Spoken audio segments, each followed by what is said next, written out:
myself a new Revolution burger. Cheese, jerk sauce, kale, lettuce, tomatoes, all that New shit. Revolution Burger. What's that? Ask Kuji about it. It's my famous burger and shit. I Oh put boy. jerk sauce, cheese, kale, lettuce, tomatoes. You know what I'm If Reg is saying? doing burgers, the world is about Bake, to be over. If bake, you doing bake. burgers, it's about to be over. And guess what? I actually bake my burgers. I Oh, you don't grill it. bacon? I bake my burger. Okay, See, nice. it's So more you put them in healthier. the oven. That's dope. Yeah, it's more healthier. Yeah, my mom been doing that for the family for years. Just putting it in the we're putting everything in the oven now. So Cause honestly, I would grill it on a skillet, but that's too much fucking. That's not a lot of yeah, mess. Cause all that oil starts splattering yeah, around the fucking stove. I hate that uh-huh. shit. Yeah. I would grill if I'm at a cookout, but The, if it's just me, I the just bake my the shit. the oven is a lot healthier and it's cleaner. Exactly. But yeah, everyone I made the burger too. They said that shit was banging. Nice. I might make that shit on live stream one day. Yeah, do that. Mm, Cooking Yeah, with Reg that cooking live show stream coming soon. that cooking show is still coming. I just Cooking gotta with Reg. like get a camera stand. I gotta get a camera stand Right. first for my phone. And we could just invite people that actually know how to cook on here. Facts. You know, Lashia know I how to want cook. everybody. I So asked what? Lashia if she know how to cook, so she could come on here and Oh, cook with you. Lashia can cook. She be Yeah. cooking. I mean, she got to. She got a kid. So I'm talking about real cooking, not cheesesteaks now. You know what I'm saying? Like, stop, yeah, stop. you know. Just cause she from Philly, don't mean she always eat cheesecake. Hey, I'm saying,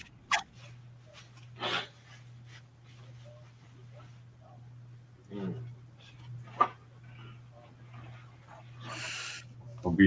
I'm gonna be like the male version of Patti LaBelle or some shit. crazy. Now, I cook a lot of shit: mac and cheese, ribs, kale salad, Yeah. lasagna. All right. I You was about about to to say say lasagna. lasagna? What to say some other shit? Lasagna.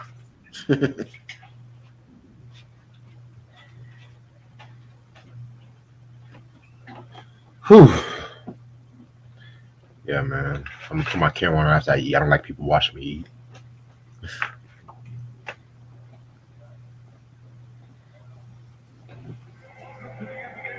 I see the Celtics been killing the finals and shit. I'm like, wow. I ain't been watching it. My team ain't in it. I could care less.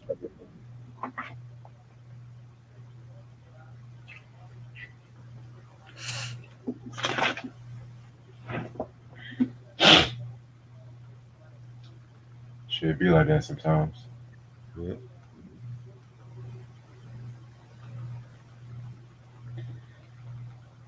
Shit. What up, Christian? What up, Q?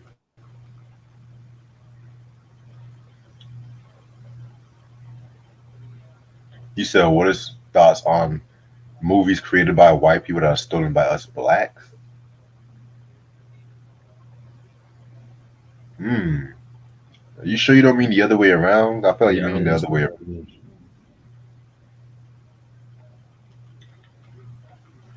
But if that's the case, I mean, when it comes to white movies that's been blackenized, I'm not gonna hold you. Some of that shit. I remember when they considered the Entertainer and Mike Epps, they did their own version of the Honeymooners with Gabrielle Union. That How was shit that? was trash. That was Yeah, trash. I didn't like that. I'm like, no, Cedric, you're not Jackie Gleason. Yeah. And it was like, with 2000, those mid 2000s movies, they Hmm. have those weird comedic hijinks, like them weird Kirky kind of music, like ding, ding, ding, ding, ding, ding. And then the Right. weird CGI effects whenever something bad goes wrong and shit, like a stunt goes wrong, just prove how clumsy that person is. Yeah, the Honeymooners is not like that. No. When I watch the Honeymooners, I see a couple struggling in a little ass apartment. Y'all motherfuckers look well off, better than the white Ralph and white Alice and shit. This no shit. Mm-mm. But yeah, man, not even Mike Epps could save that movie. I'm gonna be real with you. Right. And Mike Epps, he's always in bad movies, but he always is the funniest thing in them bad movies for the most part. Remember All About the Benjamins? That was great. Went to see that I, when that came out. I never liked that movie. You never liked them? Nah. Hilarious, I feel man. like I feel like it was a unofficial Friday 4, but they No, wanted to redo it and make no. it like more spy sci-fi. That was better than Friday. They wasn't running around Chill smoking out. weed. They wasn't Chill smoking weed in out. that movie. Chill out. Chill out. Ice Cube was playing a bounty hunter. He was chasing criminals. That was a fake ass enemy of the state. Let's be No, real. it was not. What you That talking was a about? fake ass enemy Enemy of of the the State was like a spy movie almost. That was like an espionage type of film. state. No, Don't even get me started. Benjamin's was set in Miami. Ice Cube played a bounty hunter. And he was going after criminals. It's not the I just same. never liked it. Like it's like You if know Craig what? and Day Day was top flight security of the world, but they got mistaken for some FBI agents and shit. It felt like a Friday script that was unused. No, it wasn't Friday script. No, there was action in this movie. There was action in Friday movies too. What part? Because I got In the, in, tired. the, in the first Friday when they had the What? drive-by shit and stuff like that, they were running around and shit. Mm. Come on, man. The only action I remember was when Craig had that fight with Zeus. Was dude's name Tiny? Debo. Debo. That's it. Debo. That's the only action I remember in that film. How you don't know Debo, nigga? Debo, that nigga, he dead. I call him Zeus. So that's how I know him, Zeus. Oh yeah, because wasn't he in that movie Zeus with Hulk Hogan or some shit? He was wrestling. Yeah, it was at SummerSlam. Was it 80, 88, 89? Yeah. Yeah, he fought Hulk Hogan. So I know him from Zeus. I don't know him from no Friday. Hulk Hogan was like the Elvis Presley of wrestling, man. Shit. Yes. My introduction to wrestling was him. Wow. My introduction to Hulk Hogan, believe it or not, was that damn ass VH1 reality show. Oh God, him and his family. Yeah. With Nick and what's his daughter name? I forgot his daughter name. Brooke Hogan, right? Yo, their relationship always creeps me out, Loki. How your girlfriend after you got a divorce looks like your daughter? Explain that shit. What's the worst Johnny Depp film? I never saw a bad Johnny Depp film. I never liked Pirates of the Caribbean. Q, gonna be real with you. I liked it. I just think they made too many of them, and they're making more. It's not needed. It's like Fast and the Furious. They just can't let it die. Yeah, they can't let it die. Let it go. It's not needed. Nobody's asking for another Pirates of the Caribbean film. I never asked for a piracy. The only time I liked Pirates of the Caribbean was when they were on Kingdom Hearts 2 or some shit. I had the game, the Pirates game for Xbox 360. Well, I thought you about to say the gameplay was garbage though. I thought you about to say you had Kingdom Hearts. I'll be like, nigga, no, you a Kingdom Hearts I'm fan? talking about the Pirates game. I had that. I know. I was about to say. I never saw a bad Johnny Depp film. I don't think he didn't make any to me. I haven't seen all of Johnny Depp's movies though. I'm gonna be real with you, so I can't answer that question. All of them were great. What's the shit he did? He did Pirates was good. What's the one with the headless horseman? I forgot the name of that one. I know what you're talking about. I got the name of it too. No, the headless horseman film he was in with Christina Ricci. Forgot the name of that one. That one was good. I'm saying I forgot the name of Sleepy Hollow. Sleepy Hollow, I think it was called. That one was good. Yeah. That's called. Dark Shadows was good, but it should have been a horror film instead of they made it like a comedy. They should have never touched Dark Shadows. That used to be a soap opera back in the 60s. Yeah. And they made it into that was horrible. I liked him as Barnabas, but I don't think it should have been a comedy though. There was only one Barnabas, man. Yeah.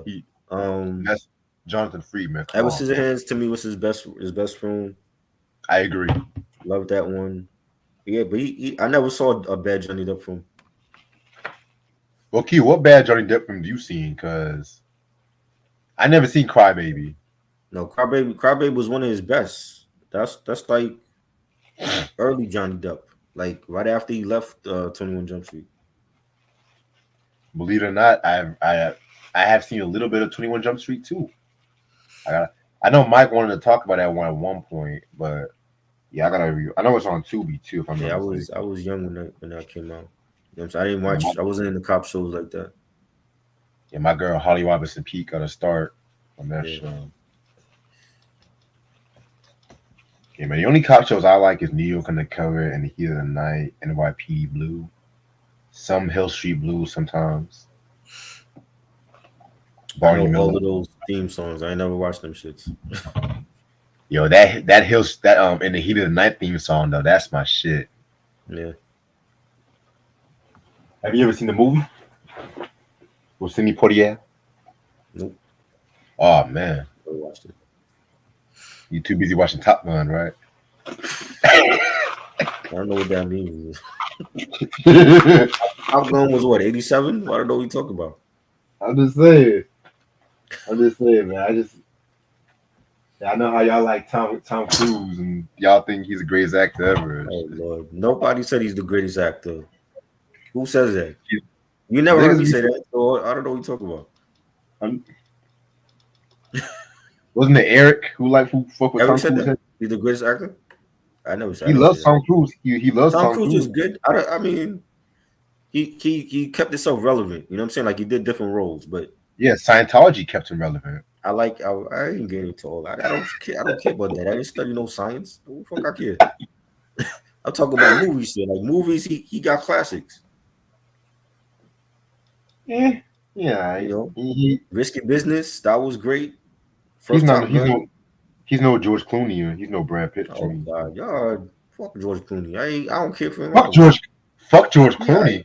yeah. Fuck George I ain't a Clooney. big Clooney fan. He alright. Clooney I was ain't care for him as Batman. He thought he was a terrible Batman. okay. You got me on the Batman. I'll give you that. Okay, he was good in Three Kings. That was good. What's that movie he played? He played the hitman, and he had like the French girlfriend. That was a good film. I forgot the name of that shit. He did some movies. I ain't watched all of them though. I wasn't like a big Clooney. I didn't like him on Facts of Life. I said that. You know what I'm saying? I'm not a Clooney fan like that. Like Brad Pitt, I got Brad Pitt over him any day, and Tom Cruise. Saying I got Leonardo DiCaprio over the both. Yeah, DiCaprio, exactly. I got him. He did better films. Because DiCaprio's that nigga though. You know. See, I like my white actors too. City Guys, I didn't watch that shit either.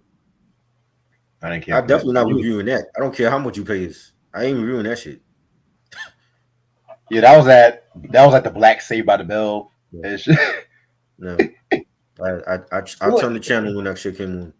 It was alright, but by that time it was like Peter Engel. He just got so obsessed with Saved by the Bell, he wanted to make different versions of Saved by the Bell. Not a fan. I was like, Nope. Give me Keenan and Kel any day. I didn't watch the Marvel. Oh, come on, man. Nope. Nickelodeon ain't my thing. Sorry. Yeah, I know Dan Schneider's too much to handle. I know. Yeah. They all got molested and shit. Who wants to talk about it? Stop. You know what I mean? Stop it. I'm saying. Well, I'm ready to start whenever you are. When did Saved by the Bell fall off? When did it ever fall off? To me, The movie? the new class. I ain't like. I don't when they buy that girl Tori. Don't even remember that. Then I think the last shit I remember about that show was when they started having like them do like summer jobs and shit. Oh, I hated remember, that. Like Zach was like working at like some resort or something. Yeah, they had Leah Remini playing that kid. That's like the last Tom Polly that I watched it. I don't remember the end of it. None of that shit. I never liked Leah Remini. I don't think she's that. I feel like she's overrated. She always plays the same role all the time, like the same girl with an attitude role all the time. Just like, okay, feminist, ooh, feminism, ooh. Oh God. Yeah, I don't like King of Queens, so don't nobody request me to do that shit. I watched a little bit of that in syndication, but I wasn't, a big fan of that. Yeah. I'll do Mad About You over King of Queens. Yeah, that was better. That was Yes. better. Yeah, So give me Paul Reiser's non blinking ass any day and shit. Q said, "Do you like Kevin?" I'm gonna answer one more question before we start. I never found Kevin James funny. I'm gonna be real with you. He was just a fat white guy that got lucky he had a lead role. He was a fat white guy that was a stand-up comedian. I never thought he was funny. he was cool on the show, the King of Queens. He was cool. He did his thing. I mean, Jerry Stiller, he carried that show. Ben Then Stiller's dad. he played a bad guy in the movie Becky. He, Yeah. what bad guy did he play? He was coming to rob the home, rob our house.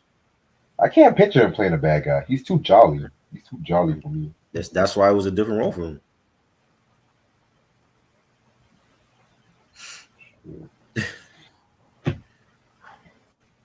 Yeah, I'm ready to start whenever you are. What's up, YouTube? How's everyone doing? It's your boy Reg in the building. I got my homeboy trying to build it with me. We back at you again. Yo. Yes. We were originally supposed to have done the Force MDs again tonight, but decided just to push that back to later on this week and everything. You know what I'm saying? And so we're just gonna do something because we're gonna do a top 30 hip hop groups. Now, I never got to hear Try's favorite hip hop groups and whatnot too. You know what I'm saying? And I mean, definitely wanted to do a top 30. Cause I know I've done a variant of this, like a top 10 a while back ago with Ant, but I'm gonna be real with you. I kind of changed a little bit of shit on this list because there were some groups I kind of forgot. Um, But this is groups and duos, right? Groups and duos. Okay. Yeah, because you know sometimes when people want to do top groups, you know they have different definitions on what a group is. You know what I'm saying? Because they might separate a group of three or more people on one list and duos on the other list. But sometimes let's just say you have a duo like Run DMC and stuff like that, but people don't want to mention Jam Master Jay. Well, I consider that a group. You know what I'm saying? But hey, that's just my personal opinion. Why they always leave out the DJ? The DJ was the most important piece in that group. Run DMC, Houdini, Salt and Pepper, those groups, you have to include the DJ because we knew who the DJ was because he was the master of ceremonies that started things off. Can't forget the DJ. I see a lot of people posting up shit on these hip hop platforms and they saying best duo and they calling Run DMC a duo now, totally ignoring Jam Master Jay, which is crazy. Right. Hell, to be technical, EPMD, if you want to be technical, EPMD is a group because they had K-Law Boss, who was the first DJ, but then they had DJ Scratch once they get to Def Jam and shit. Right.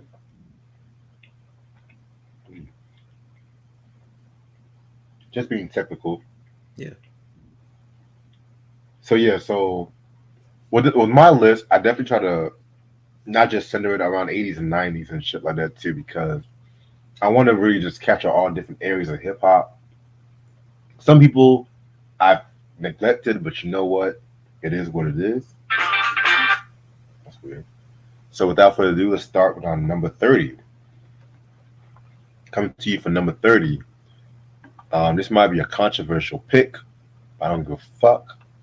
I got Run the Jewels. Nice. Yeah. I know I've kind of been critical about their recent albums, but Killer Mike and LP definitely proved they have very dope chemistry and whatnot. Even though the LP I like is more like the company flow, like early to mid 2000s LP. You know what I'm saying? His productions always stayed consistent. Killer Mike, I'm glad that he's getting his accolades now. I mean, he recently just got a Grammy Award and stuff like that too. You know what I'm saying? Which y'all go check out that Michael album. That best hip hop album of last year. Y'all check that shit out. You know what I'm saying? But yeah, Run the Jewels definitely fire. Their first two albums are my favorites to me. You know what I'm saying? Mm-hmm. So yeah. Number 30, I got Little Brother, Fronte, Rapper Pool, Ninth Wonder, a great group. You know, the listening, great first album. Mental Soul, they best album still. And they've had other albums, Get Back, Left Back, mixtapes. They went off and done different solo projects. Fonte with Nikolai and that duo that they have for an exchange, and Rapper Pooh's went off and done solo stuff. Ninth Wonder has been one of the best producers of the last 20 25 years. Still killing it out here, and it's a shame that we can't get all three together. Like when you think of Little Brother, for me, when I think of Little Brother, it's all three. But now in 2024, we got it's basically Fonte and Rapper Pool. Ninth Wonder's not with them anymore, but if we can get like one more Little Brother album with all three members, I think it'll be another great album. But they definitely did their thing, and they always reminded me of like the North Carolina version of Tribe Called Quest. Mm. Because to me, I mean, people's favorite in the group is Fonte, and he's great. But I think Rapper Pooh is a great compliment to him as well.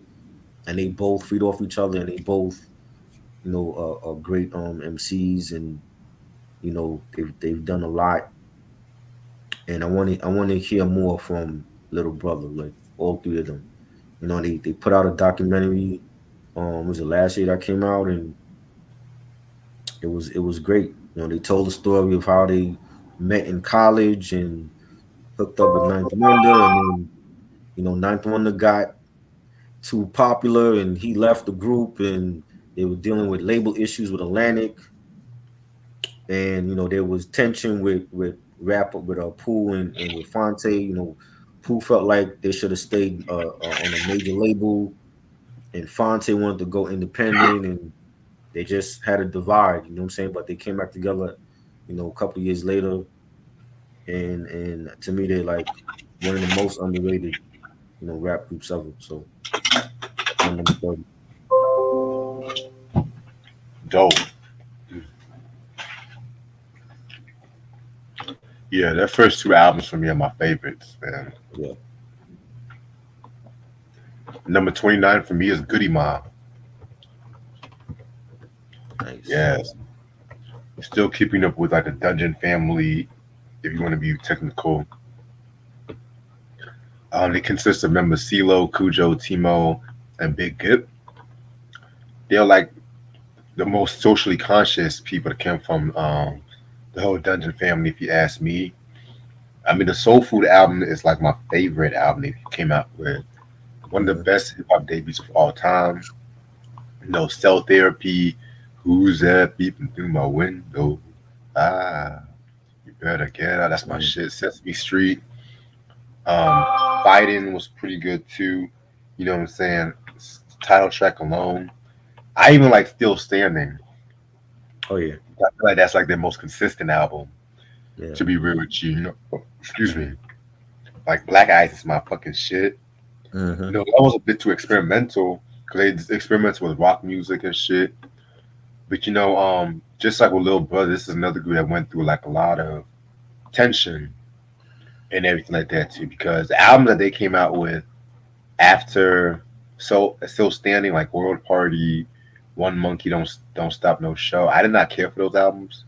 To be real Same. with you, Hmm. Age Against the Machine, which is like the first album they did with all of them together. Um, it wasn't really memorable to me. You know what I'm saying? It wasn't really that memorable. For one, there was no organized noise production on that album, which Right. I felt like that was a big, big detriment. You know what I'm saying? Because it's just Hmm. like you guys are coming back together. Where's organized noise at? You know what I'm Right. saying? Which I know they came out with another album in 2020 called Survival Kit, which I didn't even know they came out with a new album, but I gotta hear Hmm. that. You know what I'm saying? Because 2020, man, we were just struggling with the goddamn pandemic. Yeah. Korean girl group, what's up? You said extended version of Free, fire. Excuse me, fire. But yeah, man, must have Must listen to. Goody Mob is definitely one of my favorites. That's my number I 29. didn't put them on my list. They would be like on honorable mention because to me they only got one classic album. Let's be real about that. Soul Food was their classic. You know, I agree. this the community they love. What was it? Still Standing was the sophomore album. Yeah, Well, that was dope. I don't think that's touching Soul Food though. Soul it's Food, not. that shit was. I was bumping that every day when that dropped in '95, man. You know, You Sesame know, Street, Dirty South. You know, Cell Therapy, Live at the Omni. Like that. That's a classic album. That to me is always gonna be their best album. you know what kills me? Uh, There's some fans that say that Still Standing was like their ATLians and shit. nah, nah, Hell no. fuck no. They Like I had said, I some love. joints. Black Ice was dope, and you know the joints. They had Muggs produce some stuff on there for them, but it's not touching Soul Food. Yeah, I love Still Standing, but yeah, you're right about that. I've always felt like that. Yeah, you know, and you know they still together. You know, CeeLo out of all of them has he just took off with his solo career and then linking up with Danger Mouse and creating Gnarls Barkley. Like CeeLo is in another class from Goody Mob. You know what I'm saying? Right. But I would love for them to you know get back with the Organized Noise and come out with a great album again. You know, but they would be honorable mention for me. So I didn't put them on the list. I was thinking about it too, and I've seen them live too. They were on the Stank Only tour. They were great. You know, seeing them live and performing. You know, so what they did for the family crew in Atlanta was just great. I agree. You know, 29 for me. We talked about this group earlier, the Dog Pound. To me, one of the most slept on duos in rap. You know, Corrupt and Oh Daz. shit. Huh? You I'm forgot them on your listening. list, huh? You forgot them No, on no, your no. list. I'm listening. I just got to go turn off something, but I'm listening. Yeah.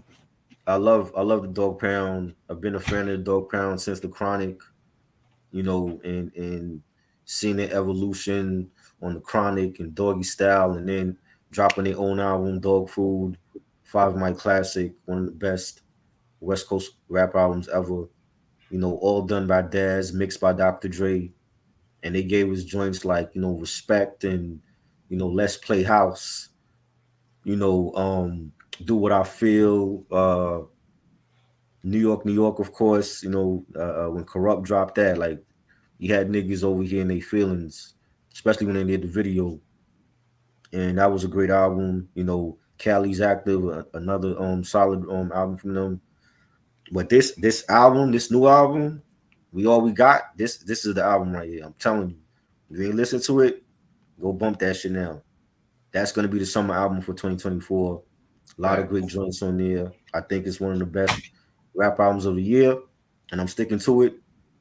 And they got to be mentioned on here. You know what I'm saying? Daz has been a great producer, highly underrated.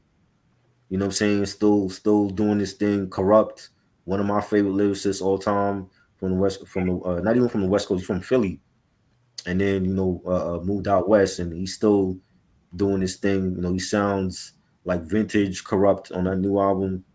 So yeah, they gotta be mentioned on this list. So that's my number 29. Yeah, definitely. Whew. Definitely a fire group right here. Thank God nothing burned down. All right, we got number 28. Yeah. My number 28 is State Property. Wow, State Property. I didn't expect that. Shout And out you to didn't like 50. the second album, right? Nah, I didn't like the second album. But you got them on your list. That's interesting. I mean, you didn't care too much for Still Standing though. No, Still Standing is good. I don't think it's a classic though. There's a Gotcha. difference. Like it's a good sophomore album. I don't think it's fucking soulful. Respect. Okay, I got you. All right, but yeah, State Property. This might be a surprise to many people, but I kind of feel like they gave that spark to Rockefeller, like in the early 2000s and stuff like that too. You know, Beanie, Freeway, Petey Crack, Chris. You know what I'm saying? Emilio, all them niggas. and shit like that. But that first album, I love the first album, but the second one, it has some joints. That's all I'm gonna say. It has some joints though. But we did a review on both those albums. Just that raw, streetwise kind of ordeal. You know what I'm saying? So this is definitely my number 28. That's dope. Another number 28 for me is Das Effects, Mm, one of the illest rap duos in history. Crazy Drazy and Scoob, and man, like them linking up with EPMD and the Hit Squad was great. You know, and they had that. They were like an extension of EPMD, but just more like grittier.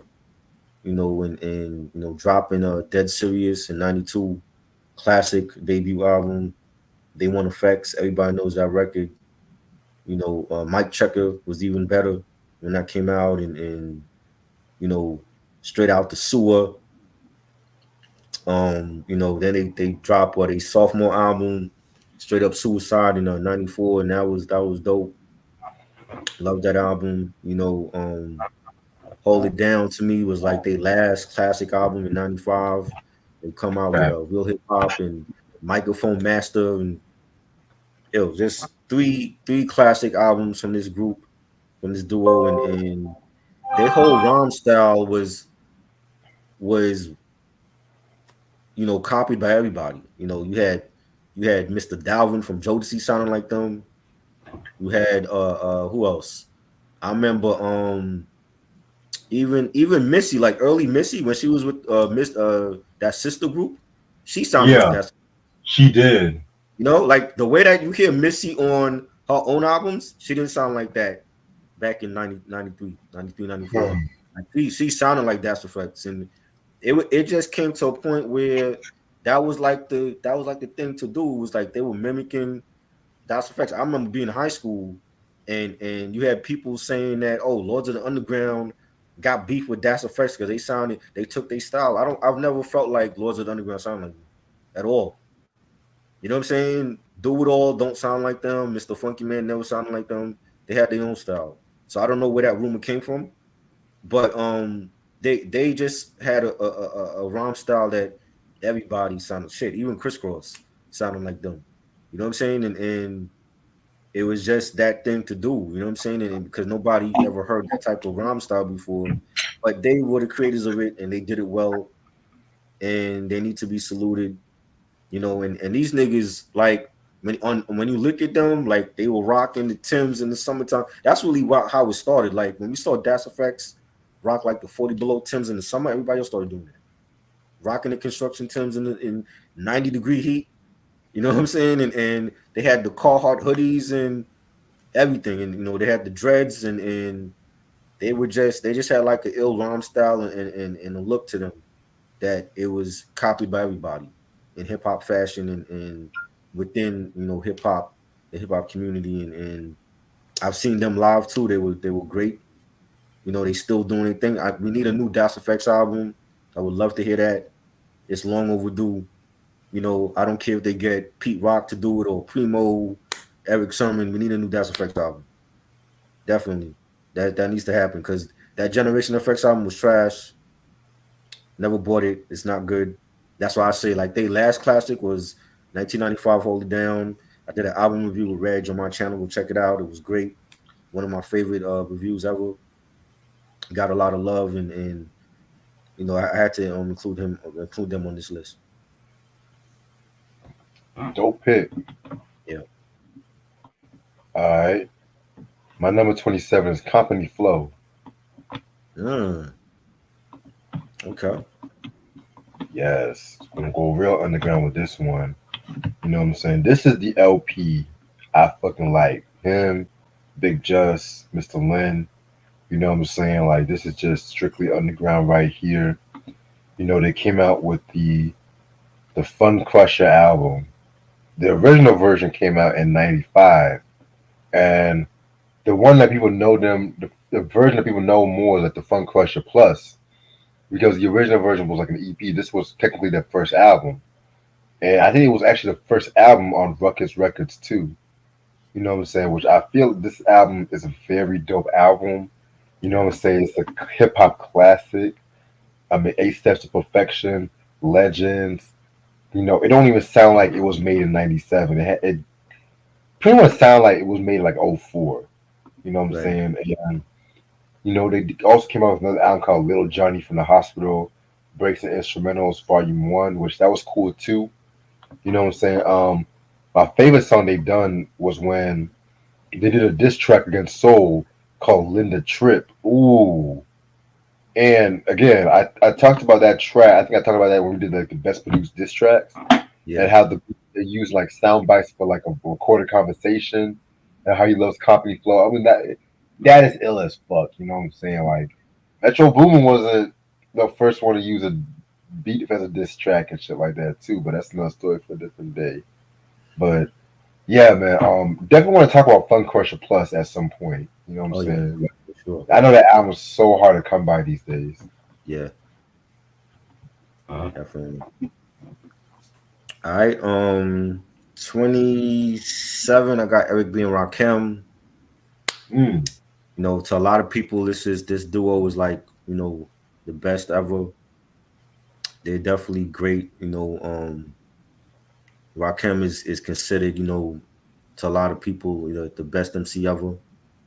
He definitely is in my top 10 all time. You know, even his flow, so many people try to bite his style. You know what I'm saying? And every time you hear, I never heard a bad Rakim verse on anything. You know what I'm saying? And he was always consistent. You know, his solo discography is a different story. That's kind of shaky, but you know, they gave us classic joints, man. Microphone Fiend, you know, Eric B for President, I Ain't No Joke. You know what I'm saying? Follow the leader, let the rhythm hit him. You know, in the ghetto, know the ledge, don't sweat the technique. Like they got hits. You know what I'm saying? I just seen Rakim last summer for the first time, and he was great. He was freestyling. You know, he was performing joints, and it was just a great time. You know, finally to get to see the God MC. You know what I'm saying? And they're great, man. You know what I'm saying? Every album they came out with was phenomenal. You know, Rakim gives us the 18th letter. To me, it's still his best solo album. You know, I really enjoyed that album and you know him working with like different producers on that, like Clark Kent and Primo and Pete Rock, and he could work with anybody. I know he's dropping a new album soon. It's supposed to be like all produced by him, so I'm looking forward to that. But yeah, like they gotta be on this list. When you think of like rap duos, you know, I think of Eric B and Rakim, Cool G Rap and Polo, Pete Rock and CeeLo Smooth. Like they have to be on this list. So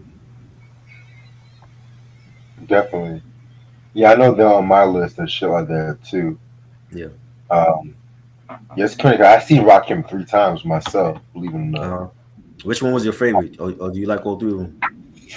Ooh, honestly, the first one, the first time I saw him live, is my favorite because not only did I meet him, but he performed like with like this dope ass horn section. Shout out to Right. Coogee, by the way. We both saw him together Nice. and stuff. So, but like I said before, anytime he comes to North Carolina or I see him live, he never disappoints and shit. Uh-huh. Oh, All right, number 27 for me. Oh, excuse me, number 26. It's got to be MOP, Mash Out Posse. Let's hit it. You know what I'm saying? I mean, I wanted to put this group higher, but you know, they definitely was one of those cats that they just always brought that energy, the anthems to like the yep. East Coast, but the street anthem. Excuse me. You know what Mhm. I'm saying? I mean, Billy and Fame, what they both did to the game was just crazy as hell, and not a lot of people give them their just dues like that. You know what I'm saying? I mean, my favorite era from them it might be like '94 to 2000, to be real with you. But at the Yeah. same time, too, you know, they've always been dope. I have to hear the latter stuff, like the 2000 stuff, but Mhm. I know you said they did a rock album and stuff like Yeah, that. that was Mm. good. Yeah. And I know they did some shit with Snow Goons in Sparta. 2011. The Sparta Sparta. album. Yeah. So I gotta check that out. So yeah, MOP. That's just my group. And they didn't make my list, but I've seen them live, and exactly how they sound on record is how they sound in when you see them. Like they're screaming. They got the ad libs going on. They got their crew with them.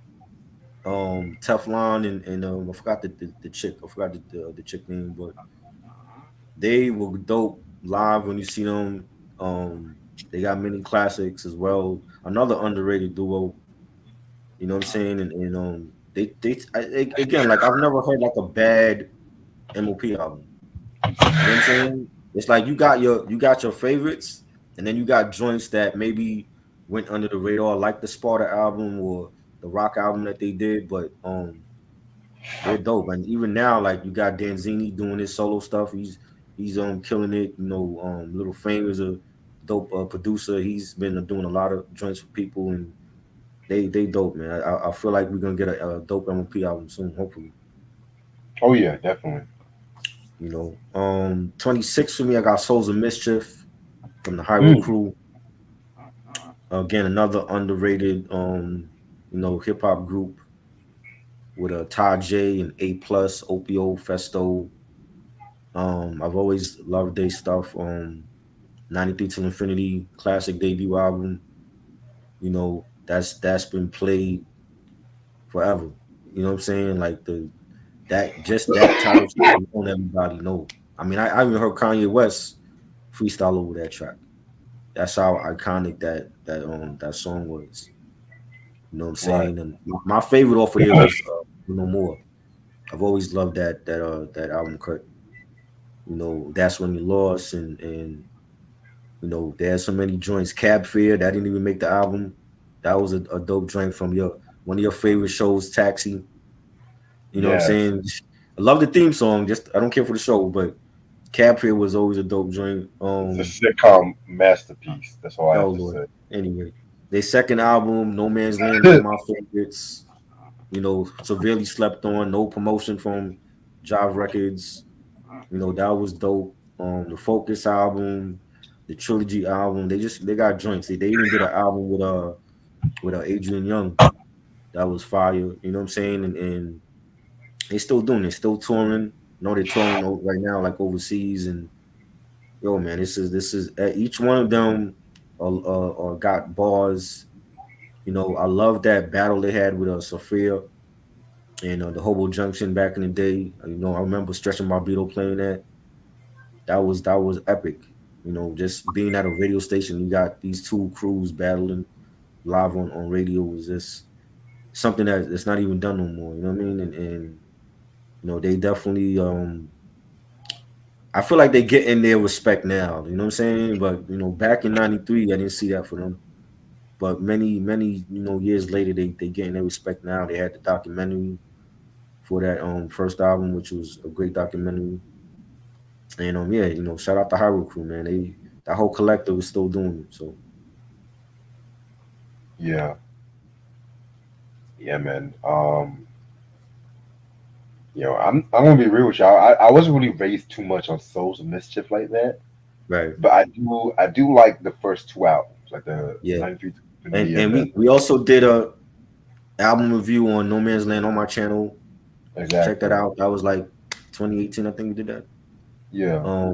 That was great. You know what I'm saying? And they saw it, they reposted it. And that was just dope. Just to 'cause I never see nobody like discuss that album, and I'm like, yo, let's do that shit. 'Cause I really that was like one of my favorites when I came out, and it just never got the respect that it should have. You know what I'm saying? So Right. Yeah, man. Definitely an underrated group too. yeah, Now, my number 25 might be a group that a lot of people might see in their top tens, but I gotta go with the Fugees. You know what I'm saying? To a lot of people, they a top five hip hop group. Me personally, I like the Fugees. I respect them, but I feel like they're slightly a bit overrated. oh boy. Slightly a bit overrated. I might get some You flack, sound like Uncle Freezy. Yo. huh? I said you sound like Uncle Freezy. He said the same thing. again, it's like they were cool. They were brown, but I get it. I like them, but let's not act like they took the world by storm.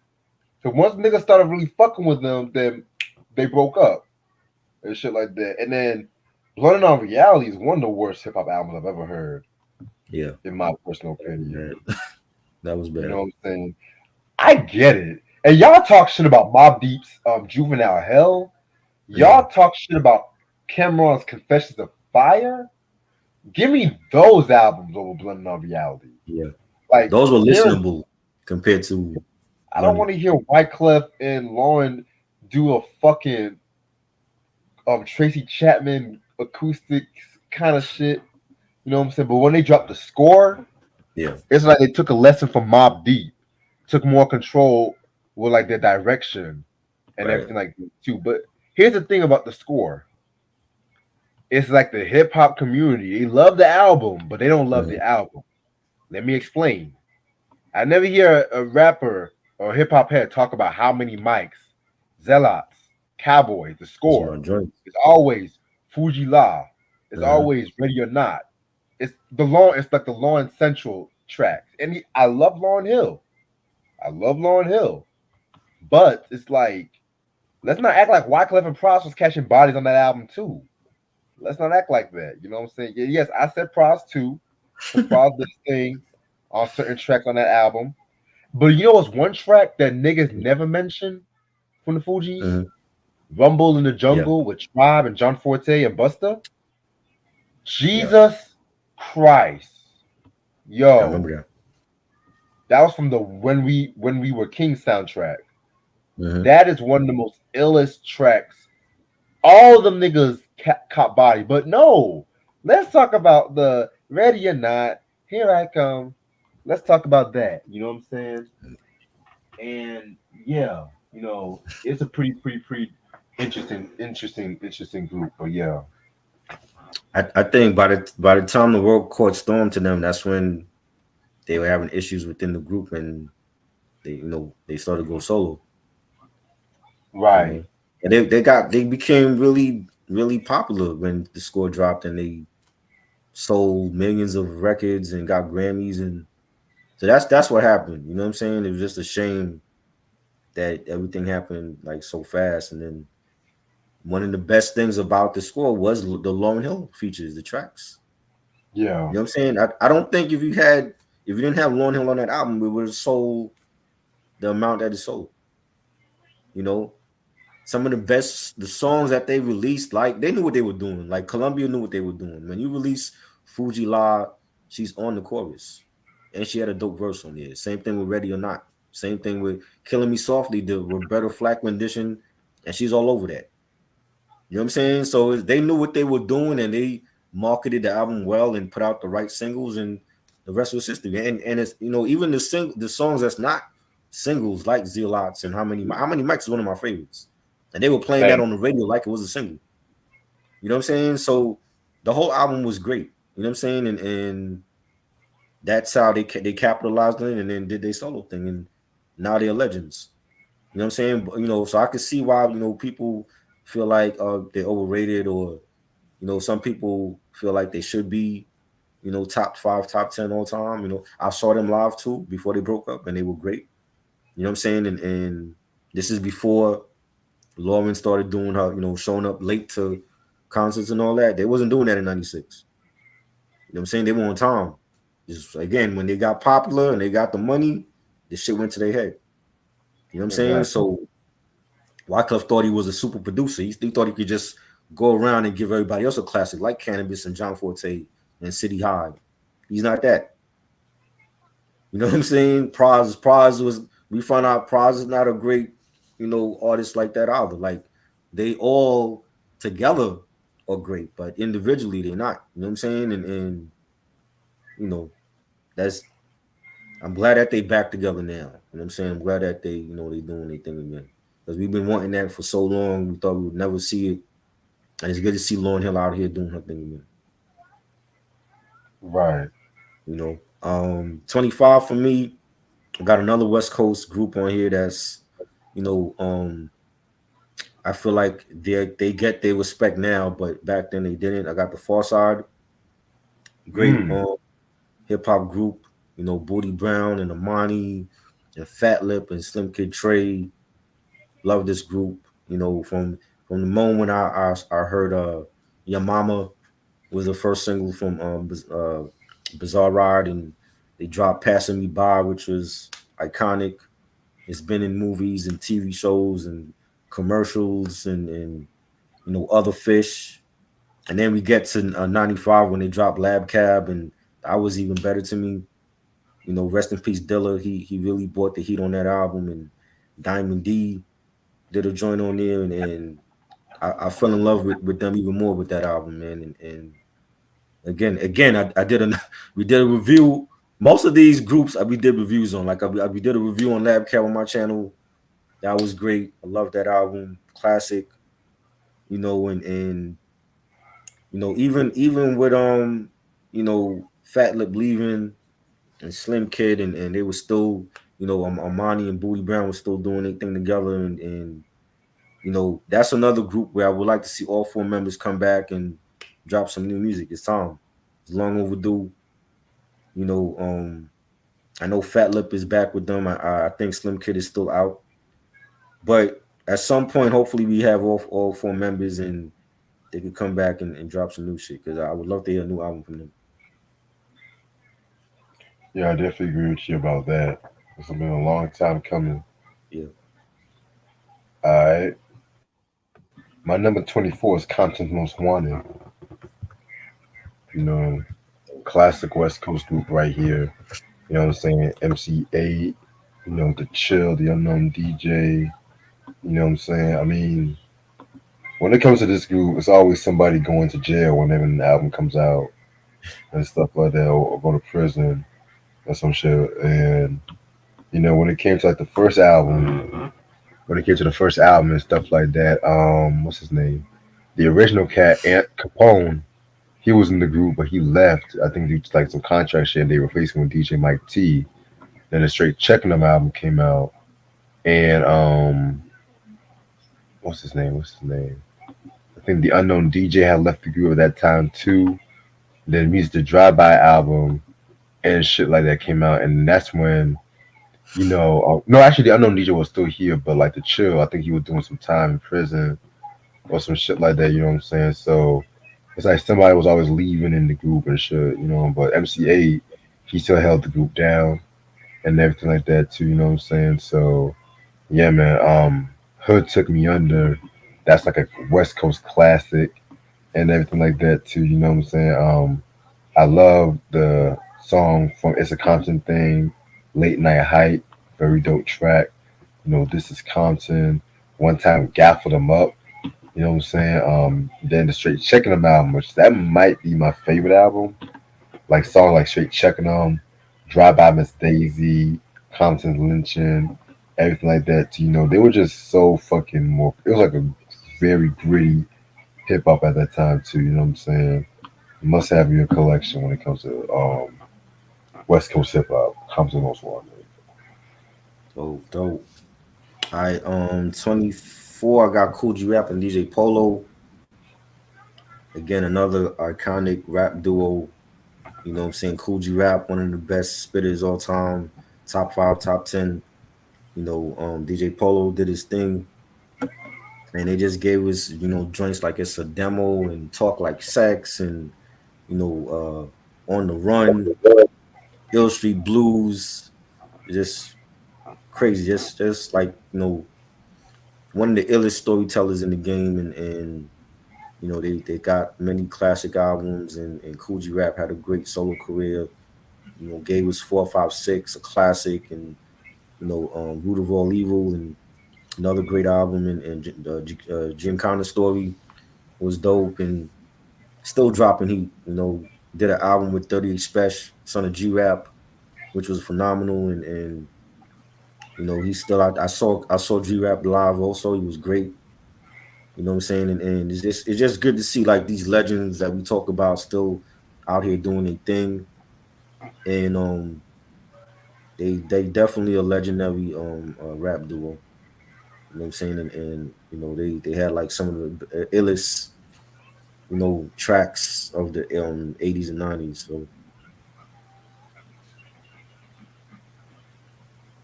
Dope pick, dope pick.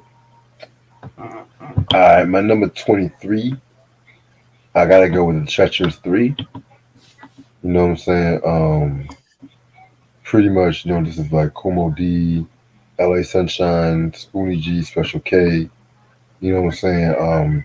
These guys set the template when it comes to lyricism and everything like that too. I definitely feel like this group is one of my favorites. I love the track "Feel the Heartbeat." You know what I'm saying? That first Treacherous Three album from '84 is a hip hop classic that everyone should fucking own. So yeah, that's my group right there. all right, 23. I got Jazzy Jeff and the Fresh Prince. Love this duo.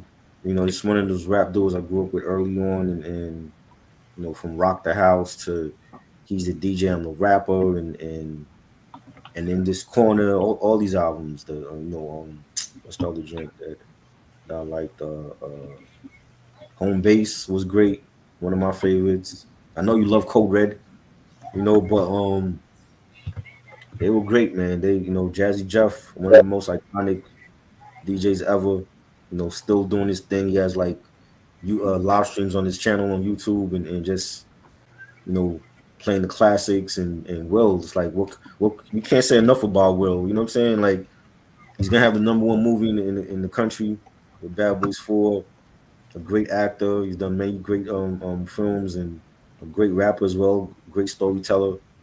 You know, so many good records. You know, parents just don't understand. And you know, summertime. The summer anthem was great.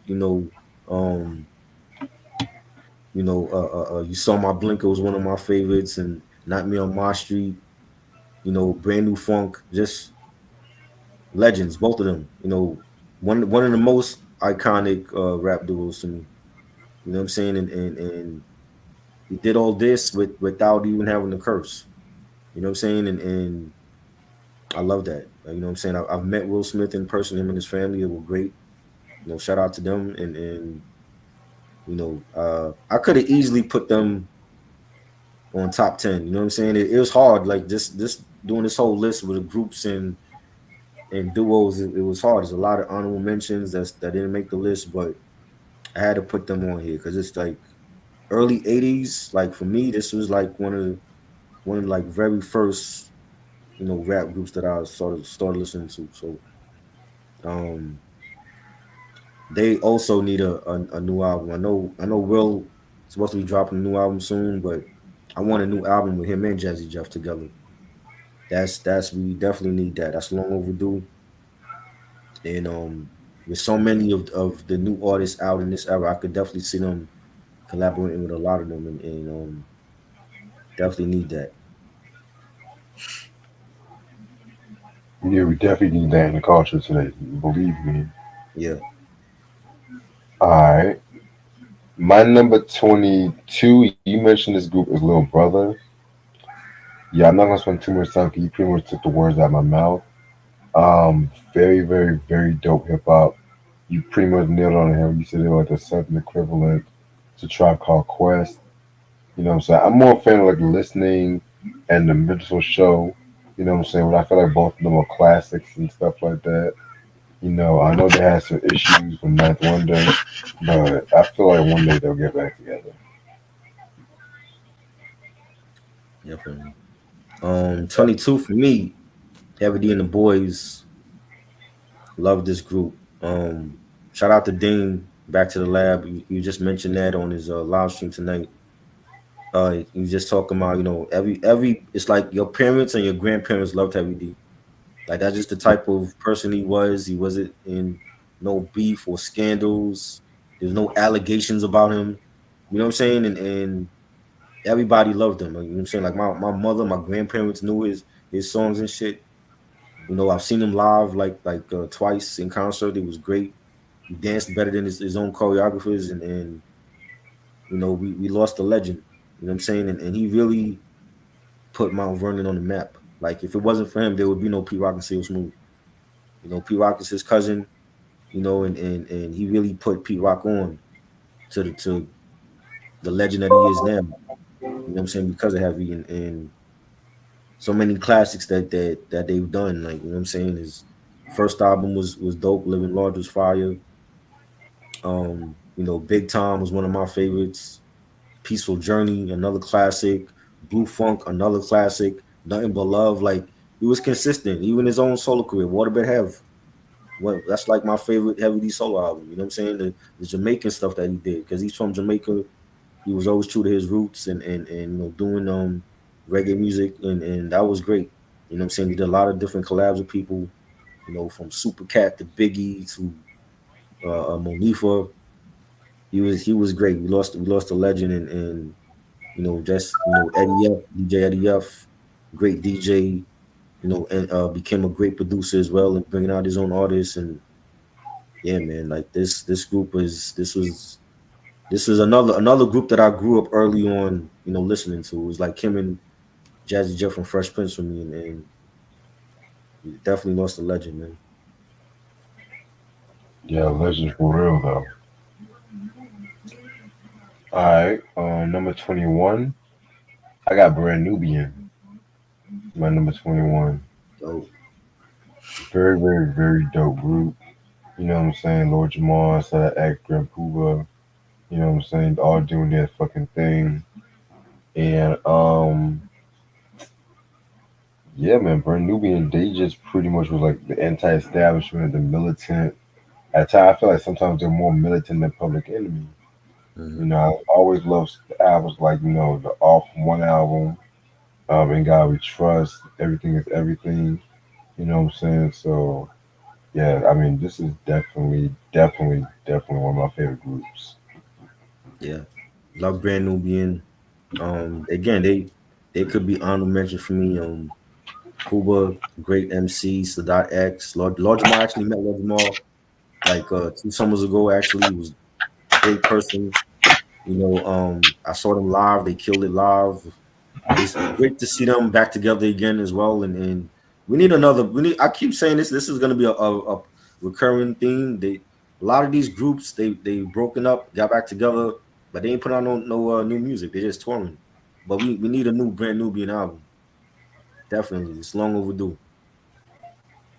You know, um, do it now. Let's not wait till one of them drop that and say, oh, we could have did this and we should have did this, but they need to do it. Definitely. Um, 21, I got Crisscross. I got Mm. Crisscross on the list. I was a big Crisscross fan in 92, 93. And people shit on them, but the brilliance of Jermaine Dupri for being at a mall and just discovering these two guys and seeing how they drip was even back then, and just having that vision of, yo, I could make these guys into multimillionaires, and they'll be one of the biggest rap duos in history, and not for their lyricism, not for their lyrics, because they didn't write their own lyrics until like what, the third album, but just having that multi-million dollar idea from Jermaine, who's a great producer in his own right, and him creating this duo, and them just taking off and selling millions of albums and being on TV shows like A Different World and Lifestyles of the Rich and Famous with Robin Leach, rest in peace to him, and they did it all, and they did it early on when that was like a taboo thing, when we were sitting up there making fun of Hammer for having a Saturday morning cartoon and you know doing Taco Bell commercials. Hammer was getting his money. You know what I'm saying? And people, they didn't like that about Hammer. They felt like he was too mainstream. Chris Cross was mainstream as fuck, but they were talented because you couldn't get any 13-year-old to jump on stage and rock a crowd like they did. You know what I'm saying? And they had, the hit records, Jump, Warm It Up, All Right, Tonight's the Night. Like they definitely did their thing for 3 albums. You know what I'm saying? Rest in peace to Mac Daddy, Chris Kelly. But for what they did, for, and even for that time, when the kitty rap was becoming a thing. They opened the door for the youngsters to come in illegal, and another bad creation, and everybody else, Quo, even Michael Jackson had a kitty group. You know what I'm saying? And they really is like, once they were successful, they opened that lane for everybody else to get in, and if you was like under 12 and shit, that was like the best time to be a rap star, and Chris Cross started all that. You know what I'm saying? And they had they had their beef with everybody else, with the youngsters and illegal, because they were so successful. And I felt like a lot of those other groups were jealous of Chris Cross. You know what I'm saying? Even though they might not admit it, but they were Right. jealous of Chris Cross. The youngsters, if the youngsters could trade places now, and somebody told them like, yo, like, y'all gonna be mainstream, y'all gonna be triple platinum, but the hip hop community not gonna really respect you, they would take that. You know what I'm saying? And Chris Brothers did a thing, man. Like they were dope. You know what I'm saying? They hold fashion, and you know the braid and the braids that they had, the different style braids that they had, and it was like looking at Allen Iverson at 13 years old, the way that they were dressed back in 92, 93, and how we see Allen Iverson later on in the NBA, that was Chris Cross back then. They didn't have the tattoos, but they had the jewelry, they had the braids, they had the baggy clothes, the Jordans, everything. They were just dope. You know what I'm saying? And I don't know why they get shitted on, but you know um I think a lot of the artists, the whole intent is to be successful in rap, and if you start make this a career, and a lot of artists ain't gonna admit that, but you know they want to be successful. They want to be what Chris Cross was, and Chris Cross did their thing, and they were really like the first staple of social death. When you think social death, you gotta say Chris Cross before Escape or Jagged Edge or anybody else. If it wasn't for Chris Cross, there would be no Bow Wow. There would be no the Brat. You know what I'm saying? So yeah, they have to make my list. I'm not mad about that. My number 20 is Salt and Pepper. So It's pretty much the first successful female hip hop duo. You know what I'm saying? They stood for a lot, like empowerment and everything, and they also stood for creative expression. I always felt like they were very, very, very, very, very great songwriters as well too. And everything like from the Hot, Cool, and Vicious. And then you also had albums like Black Magic, Very Necessary. Brand new, all pretty great albums and whatnot too. So that's my opinion. number 20 for me is Public Enemy. Classic, classic group.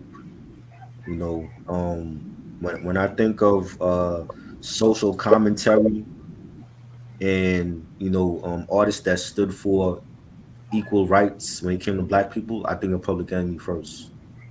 And they are the faces to me of political and social rap.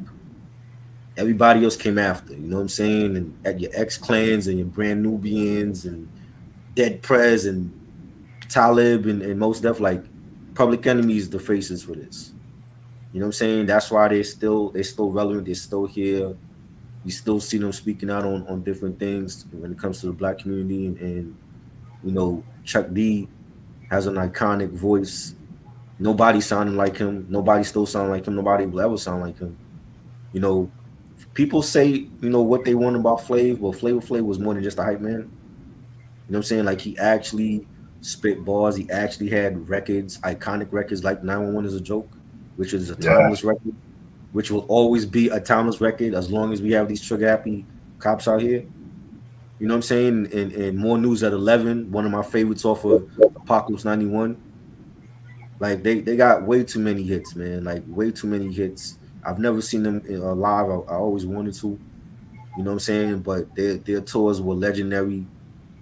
Their albums, Yo Bum Rush the Show and Takes a Nation of Millions, The Hold Us Back, and um A Fair Black Planet, Apocalypse 91, The Enemy Strikes Back, Music and Our Message. So many great albums, soundtracks. He Got Game soundtrack was phenomenal. Love that movie. You know, they just, their videos were iconic. Having videos done by Spike Lee, one of my favorite producers ever. You know, they're just great. They were just great, and I grew up on them at a young age. When Nation of Millions came out, that was like my introduction to them, and they've been great, man. They're legends. Hall of Famers. You know, I don't think we'll ever get another group like this again in rap. It's just we needed Public Enemy for a lot of shit that went down in the community. You know what I'm saying? Like the Tawana Brawley thing back in the 80s. We needed them to speak out. You know what I'm saying? Rodney King, we needed them there to speak out about that. And so many different things that happened in this country to black people. We needed them to speak out about it, and they did. And yeah, they're not replaceable, man. Like, they really should be in my top 10, but like I say, it's hard with just doing this list. But all time, they're definitely one of the best rap groups all time. Not mad about that. Not mad about that. All right, we are at number 19, and we got to go with Naughty by Nature. You know what I'm saying? Very, very, very great hip hop group. Pepper's ex husband. Let me stop.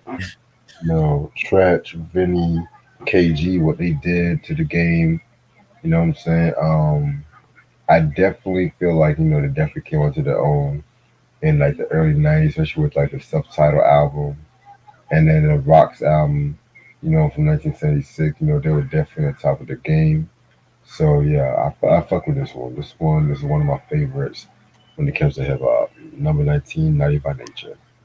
19 for me is NWA, another great group that was needed in hip hop just to tell their story and growing up in California on the West Coast, and for us over here, that's what it was like for me. Just like listening to other artists that wasn't in my neck of the woods, just rap about growing up in their own hood, and it seemed like we all could relate to their songs when we hear "Fuck the Police." That's a timeless song because we're still dealing with that in this day and age. That's why I saw such an iconic record. And Straight Out of Compton and Real Niggas and Dope Man, like those are joints that will be timeless because we're still dealing with those issues in the community. You know what I'm saying? And 100 Miles and Running and so many great songs and albums, and seeing each individual member branch off on their own and do their own thing. MC Ren is one of the most underrated MCs from that group, and we discussed his discography, and Shock of the Hour was a classic, and Kiss My Black Ass was great. You know, Dr. Dre, a legend. He's done everything. He's worked with everybody. One of my favorite producers ever. Ice Cube, great lyricist. Had a historic solo run with his albums. Kill It Will EP, and America's Most Wanted, and The Predator, one of my favorites. Lethal Injection, Death Certificate. Then he goes into movies, and he was a great actor. Did a lot of good films, Barbershop and Friday, and he did his thing. He's still doing his thing now. Him and Chuck D, we both needed because they were like our voices for the hood. You know what I'm saying? And he's great. He's great. They're still doing his thing. DJ Yella doing his thing. You know, um, rest in peace, Easy E. Easy was like the face of this group, and like the mastermind, and he gave us a lot of iconic verses, and Bone Thugs and Harmony gave us Black Eyed Peas. A lot of people forget that he signed Black Eyed Peas. You know what I'm saying? People forget that. I mean, when you see them now, you see them doing like the pop shit. You forget that Easy E signed this group. You know, and just the legend that we lost, man. Unfortunately, he should still be here right now. You know what I'm saying? I remember when he passed away. He died on my grandfather's birthday, March 26, 1995. I'll always remember that. You know what I'm saying? And you know, we lost a lot of legends, and he definitely one of those legends that should still be alive here right now. And they were great, definitely great. And just the fact that they still went platinum without no promotion, with the record stores selling their albums like behind the register. You couldn't you couldn't buy if you was underage, you couldn't buy their album unless you had a parent there with you. And that's unheard of. Like they don't even do that anymore. You know what I'm saying? So I feel like because of them is why you had like the little parental advisory stickers on the albums. You know what I'm saying? Because it was like they like the shit they was saying was just like taboo to say on the record. So the evil white man had to try to censor us and put stickers on our albums and shit. But they did a lot of great things and tours, and they broke boundaries for artists and for especially for gangster rap, and that's why they Hall of Famers. Yeah, well said. Definitely well said. They're definitely Hall of Famers for a reason because they've been putting in the fucking work, Yeah. like always. We got three more picks to go.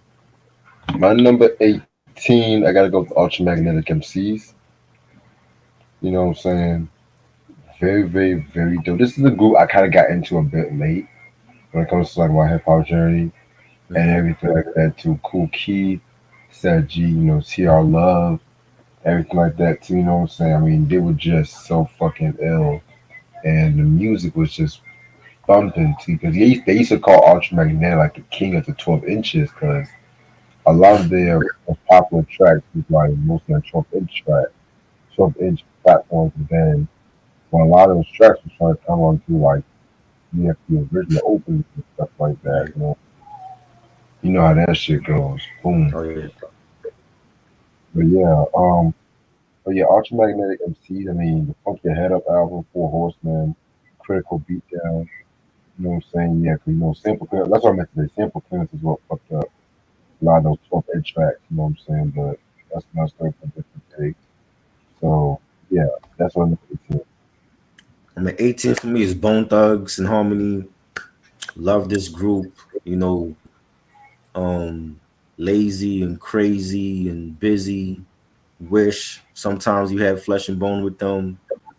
They were just great. Like I was a heavy Bone Thugs and Harmony fan as a teenager. I had my hair braided like them.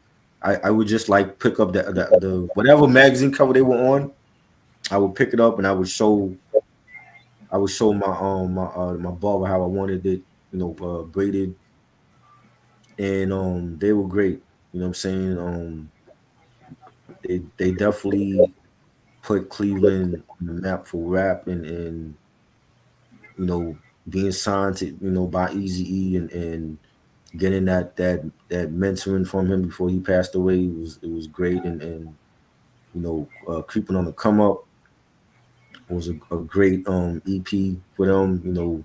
Douglas Ruggers Bone and For the Love of Money was one of my favorites from that EP, and then they drop E99 Eternal classic album. Buddha Lovers was one of my favorite joints, and First of the Month. You know what I'm saying? Mo Murder and phenomenal album. Then they dropped the classic double album All the War.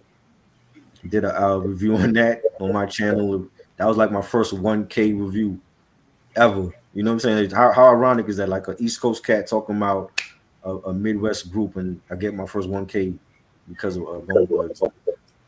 Just always love that album. It's a classic. Like I said many times, I think Crazy Bone was the MVP of that album. Busy Bone as well, and great productions by DJ Unique.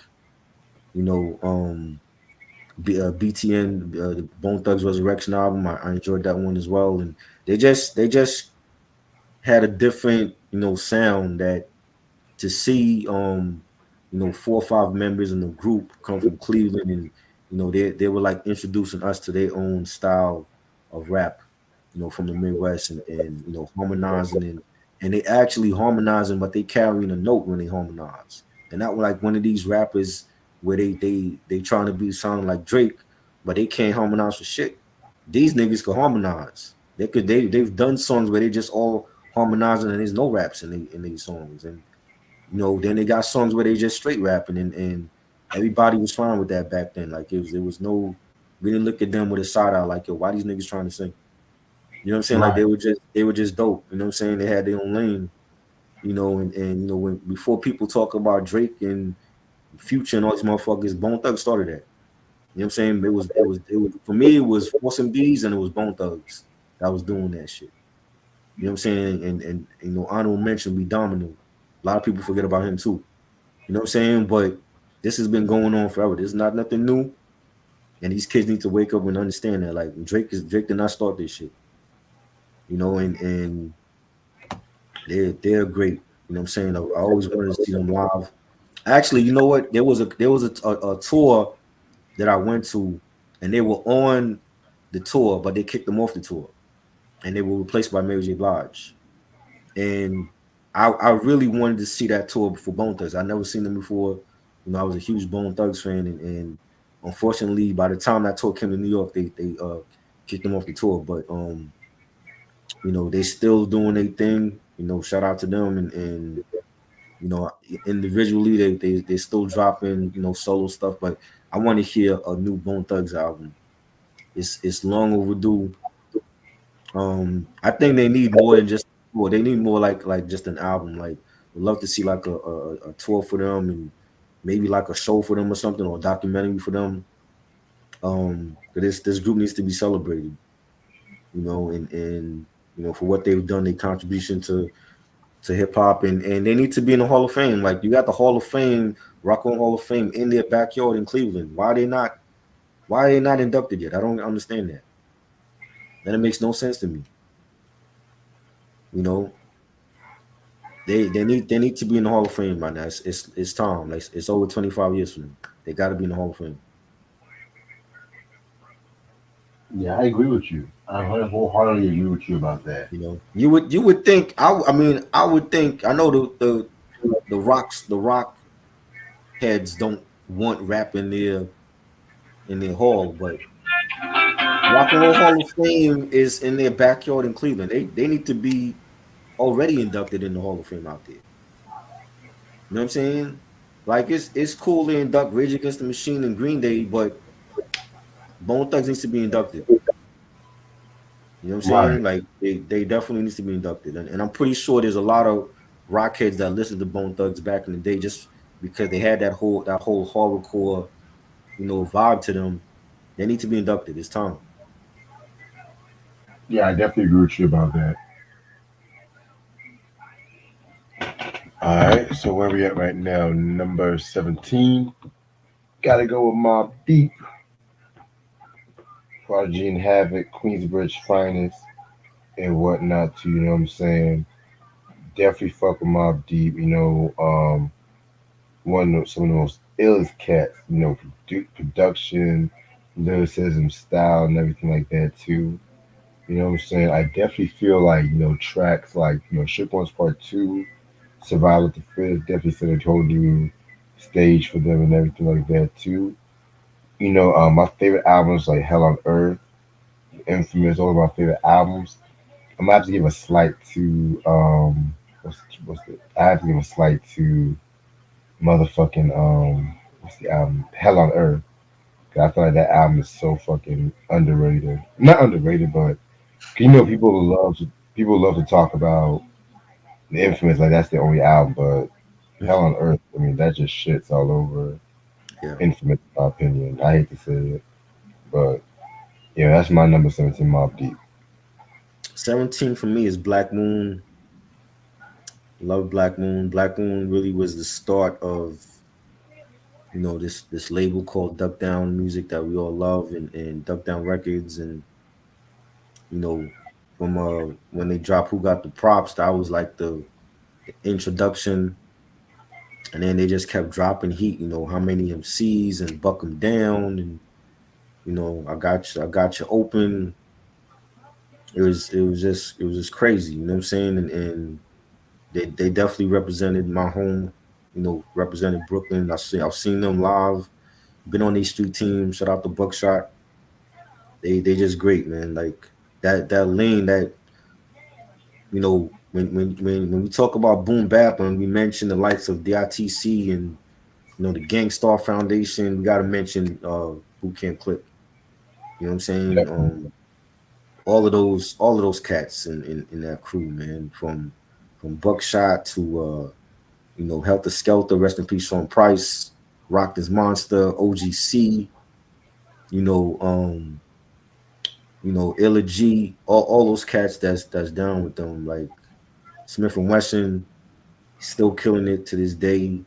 They still remain true to this culture and to who they are, and I've always loved that about them. They never try to, you know, go commercial or mainstream, and they could have easily did that, and they said, "Fuck it, we got to stay true to this hip hop," and you know, they definitely legends. They need to be in the Hall of Fame. You know, Smith and Wesson would be honorable mention. But I feel like they are like an underrated, you know, duo. You know, when I think about them and like, you know, the back and forth, you know, past the mic type of, you know, trading bars, like Red and Meth ain't start that. You know what I'm saying? Like Smith and Wesson was doing that before Red and Meth, before the Exactly. Locks, you know, and everybody else. Like they one of the best to do that. You know what I'm saying? And they know each other. They grew up with each other. A lot of these niggas that they be in a group, they don't know each other. You know what I'm saying? It's like they joined the group. Like, see, look, that's how the problems happened with Little Brother, because they didn't really know each other. Like, I think Ninth Wonder and Fonte knew each other, but when Pooh came, he didn't gel with Ninth Wonder, and that's when the issue started. But Smith and Wesson, like, they know each other. You know what I'm saying? And they all have that family unity when it comes to Boot Camp Click and Duck Down, and they always gonna be great, man. And Into the Stage, one of the best rap albums ever. You know, and it's great. It's great to see them still doing anything out here, and you know, DJ Evil D. You know, half of the beat mine is him and his brother, Mr. Walt. You know, classic rap duo when it comes to beats, and they still doing it. You know, 5 footer. You know, he doing this thing. Shout out to him, and gotta have Black Moon on here, man. We got to. All right, and we had number 16, and my last one for this episode is Grandmaster Flash and Furious 5. Oh, You know what I'm saying? Classic hip hop, you know, some of the pioneers when it comes to hip hop, you know, Grandmaster Flash, one of the most illest DJs. You have cats like, you know, Scorpio, Melly Mel, of course, doing their thing. You know, everyone knows the track, The Message. You know what I'm saying? I love songs like Freedom, White Lines, you know, She's Nasty. You know what I'm saying? I just feel like, you know, some of that early 80s hip hop, man, I just fucking love. And yeah, Grandmaster Flash and Furious 5. all right. 16 to me is EPMD. Um, a rap trio as far as I'm concerned, not just a rap duo, a rap trio, because I do include DJ Scratch. You know, Scratch is a dope ass producer still. You know, he gave a lot of, you know, hits to Busta Rhymes, and you know, did a whole album with RZA. You know what I'm saying? And you know, EPMD was like Eric and Parrish. They were just dope. You know what I'm saying? And them sampling like the Roger Troutman Zap, you know, iconic records and Parliament, and they were just dope, man. They were like doing like G Funk for the East Coast. You know what I'm saying? And Right. you know, Eric Sherman is one of my favorite producers all time, top five. You know, Parrish Smith, severely underrated. You know what I'm saying? And they just mesh well. You know what I'm saying? And many classic songs. It's my thing, and you know, it's a demo crossover Rampage, Gold Digger, the original Gold Digger, not the Kanye shit. The Joint, so many, classic albums, Strictly Business and Unfinished Business, Business Number Personal, Business as Usual, Back in Business. Is every one of the albums had a theme. You know what I'm saying? Like all of EPMD's albums had a theme with business in it. Same thing with PMD's solo albums. And I've seen PMD live. I never saw Eric Sermon live, but I've seen PMD live. Actually, he came out with Das Effects when I saw them live. He came out. He was like one of the surprise guests on that tour, and he was dope. You know what I'm saying? He killed it. And just having like that legendary crew, the Hit Squad with them and Redman and K Solo and Das Effects, and it was great, man. It was great. It was great times for hip hop. You know what I'm saying? I would love to see a reunion with them, with the Hit Squad.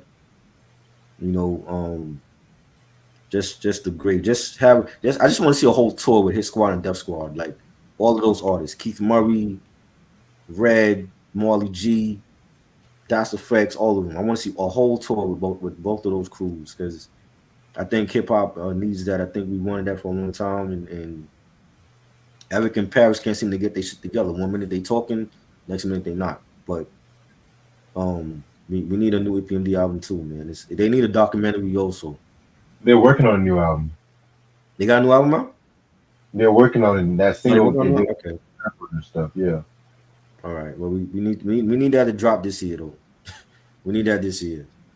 You know what I'm saying? And they're legends. They need to be inducted in the Hall of Fame, man. Like this is one of the best rap duos ever. You know what I'm saying? And they were great. They still doing their thing.